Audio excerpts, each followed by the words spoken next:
Good afternoon. Yes, I know, no. There are now 3 days on this vlog.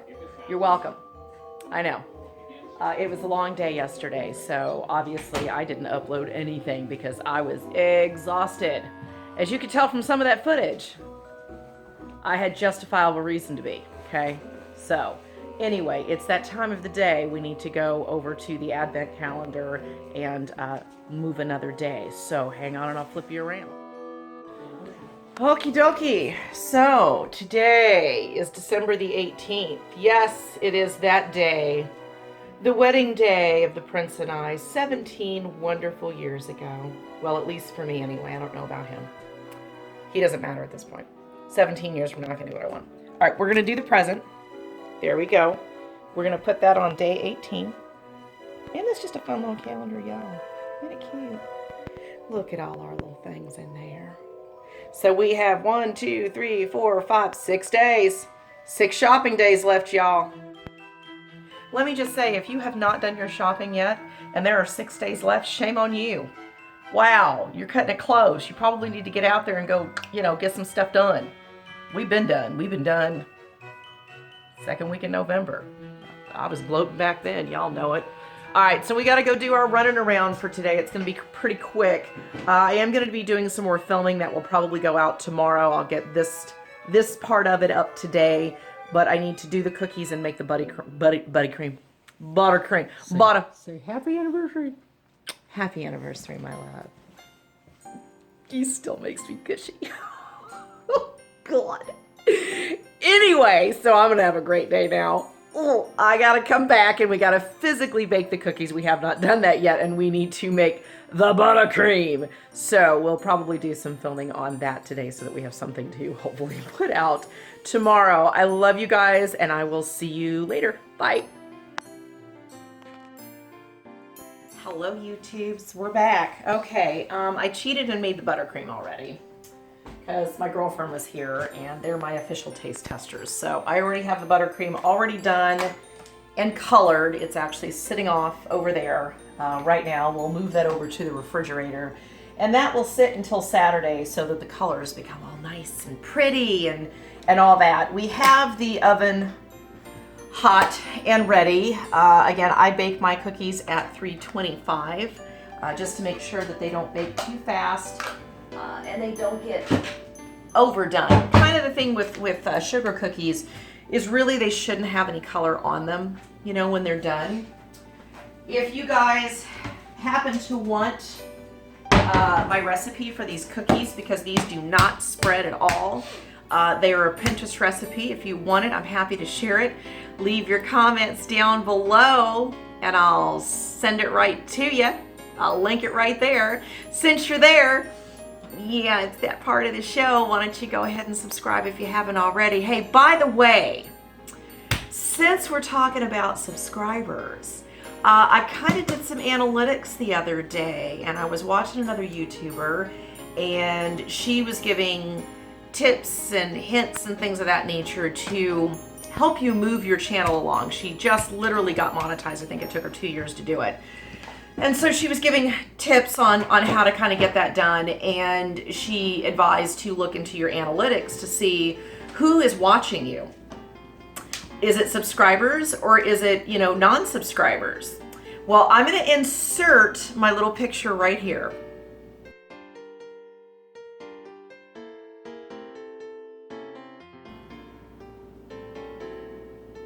Okay, now you guys see 72% of my audience are non-subscribers.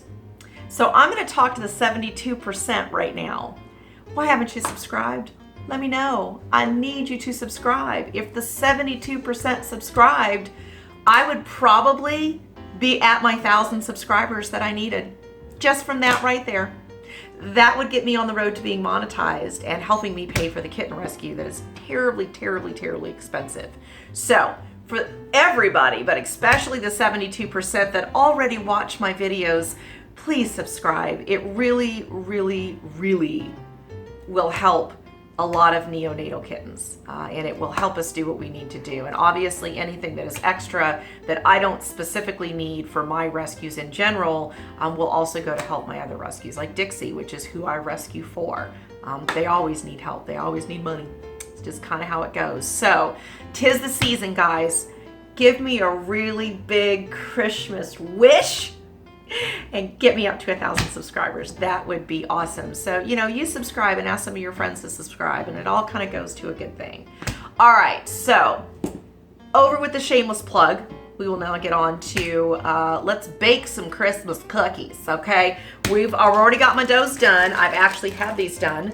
I made these a couple of days ago and put them in the refrigerator, which is not necessarily a bad thing to do because it kind of lets the flavor deepen a little bit as well when you do that. So we have sugar cookies and we have chocolate sugar cookies. These are a really big hit because not many people have ever seen chocolate sugar cookies, and these are really good because they're not overtly sweet. I use especially dark chocolate and just a little bit of regular cocoa to bake them to where they're not quite so sweet, especially since we don't use royal icing. We make yummy buttercream. So we're gonna start with the blonde ones first.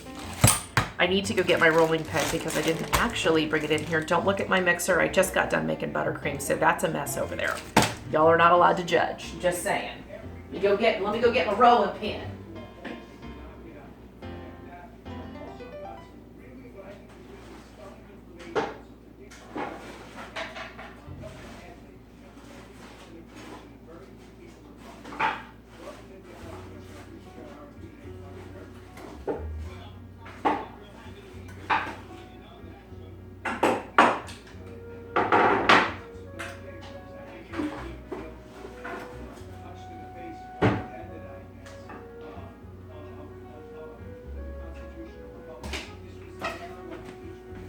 More than one.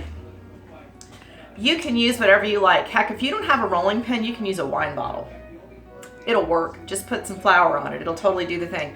This is an old-fashioned wooden rolling pin, and this is I guess you'd call it resin. It's usually what we use to roll out fondant, things of that nature. This will work on cookies too, so just whatever you like, doesn't really matter. I work in small batches, so that I don't, one, overwork the dough, and two, I don't get just, you know, stupid with everything. We're gonna go down.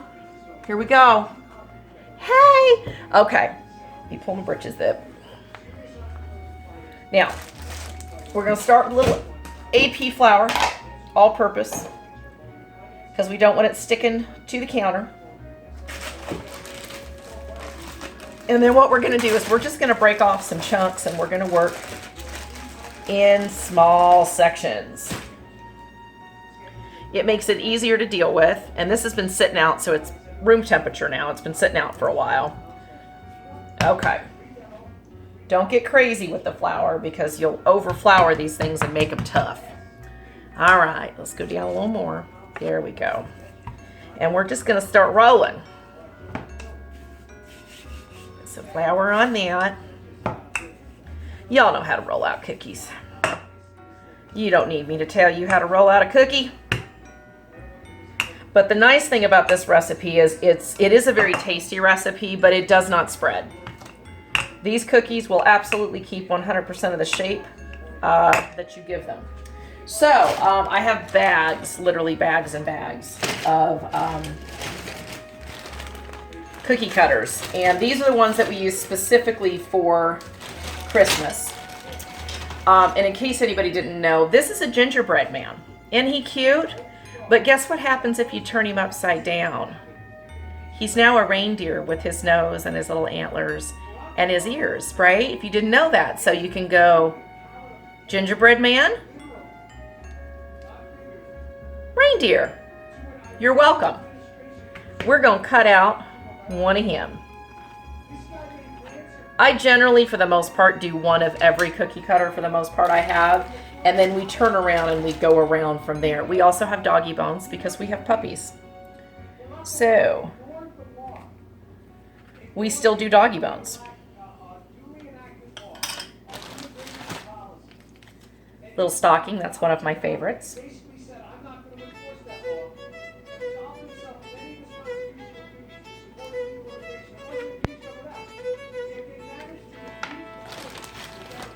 We have an itty bitty little teddy bear. He's a cutie. We'll put him right about there.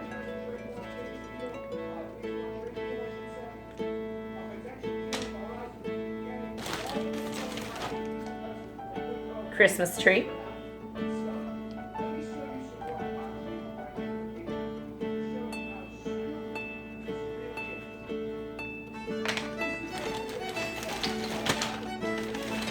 We have a star, and I think that's as far as we're gonna get on this one. And we'll get some more dough, maybe.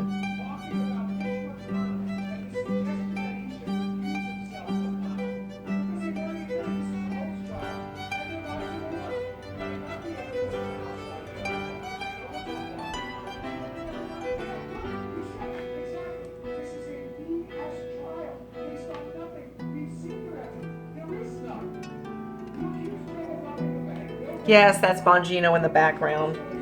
We might play music through here.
All right, so we're gonna check the cookies at the 9-minute mark, and we'll see what they look like from there. These should take somewhere between 9 and 12 minutes, just depending on.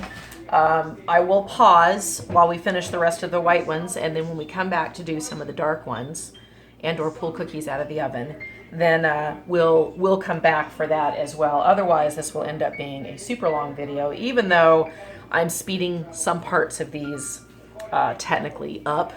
We still don't want it to be ridiculously long. So we will pause and come back later.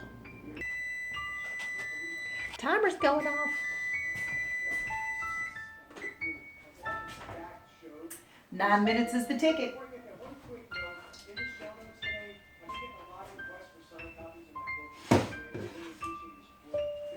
See, they don't move. They're the exact same shape that they were before. There you go. But 9 minutes is the ticket at 3:25.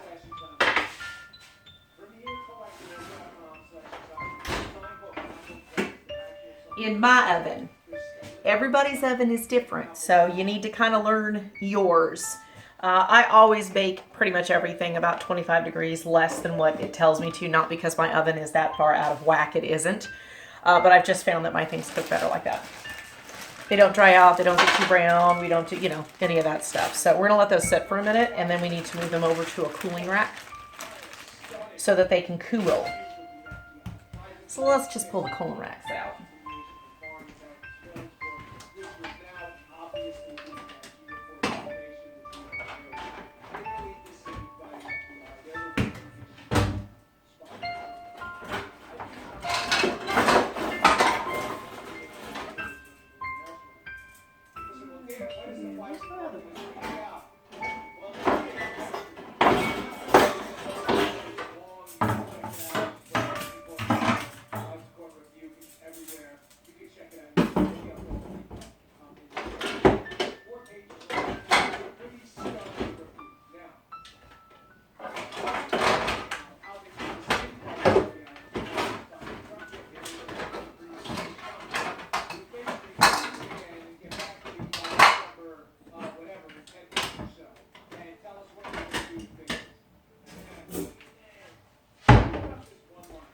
I have stackable cooling racks. My sister-in-law bought me these. They stack on top of each other like that.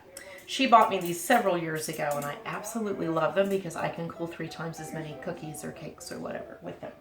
So we're going to move those over here.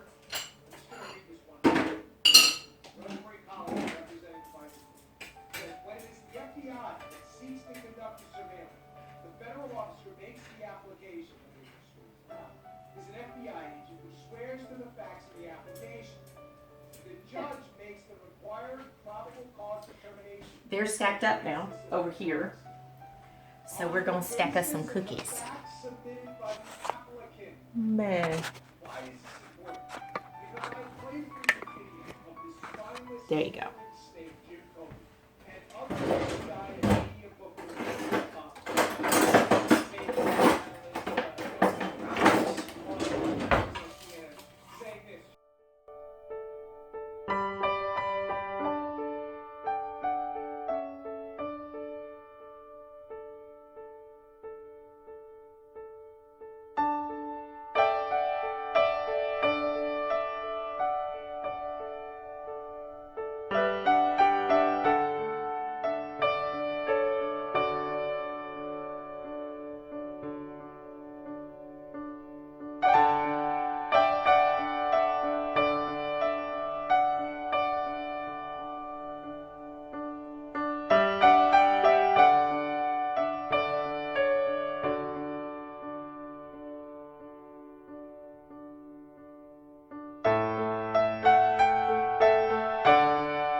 Officially moving on to the chocolate. Now, a good reason to always start your white ones first if you're going to do both is you want to check your time on those because we don't want them to be real brown. Remember I told you. So you can see the color on the white ones. Can't see the color on this. This will be really hard to tell if you're getting it too cooked. So you should have pretty much everything set and done by the time you're done with your white sugar cookies because you can see the color on them. We've got it down to a science. We know that it's 325 for 9 minutes, so I don't have to look at the color at it. I know that they're done. Smart thing to do when you're doing dark batters like this because you can't see what they look like, if that makes sense to you. Helpful tip number 2, you're welcome. All right, let's move it along here. I think we stopped over there and we're going here. I try to have the same kind of, not really amount of cookies, but, you know, again, I use them one at a time just to try to use up all the cookie cutters that I want to use. And Jack keeps trying to get up here. Jack, get off. We're not being completely successful. The prince has been helping a lot trying to keep that little turd at bay. Lord have mercy, they don't listen. Jack, so help me God. Not a dang thing's gonna happen to you, but it's certainly gonna sound good when I say it.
All right, we've got a batch.